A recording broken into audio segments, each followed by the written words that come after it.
தேவனால் பிறந்தவன் எப்படி பாவம் செய்ய மாட்டான்?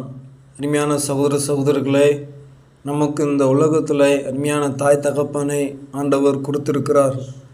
தேவாதி தேவன் அப்படி கொடுத்த போதும் அப்படி அந்த தாயின் தகப்பன் வழியாக பிறந்த நாம் இன்றைக்கும் பாவம் செய்து கொண்டிருக்கிறோமா இல்லை பாவம் செய்யாமல் இருக்கிறோமா என்பதை பார்த்தால் இன்றைக்கும் பாவம் செய்து கொண்டு தான் இருக்கிறோம்.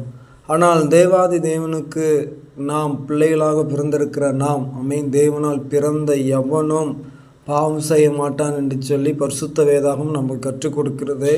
அப்படி என்று சொன்னால் நம்முடைய ஆவிக்குரிய வாழ்க்கையிலே நாம் எப்படிப்பட்ட பாவத்தை செய்து கொண்டிருக்கிறோமா இல்லை பாவத்தை வெறுக்கிற இயேசுவானவரை நோக்கி நாம் பார்த்து கொண்டிருக்கிறோமா இல்லை அவருக்கென்று நாம் வாழ்ந்து கொண்டிருக்கிறோம் என்பதை தயவு செய்து சிந்தித்து பார்க்க அழைக்கப்பட்டிருக்கோம். அப்போ தேவனால் பிறப்பதை எல்லாம் இந்த உலகத்தை ஜெயிக்கும் என்று சொல்லப்பட்டிருக்கு.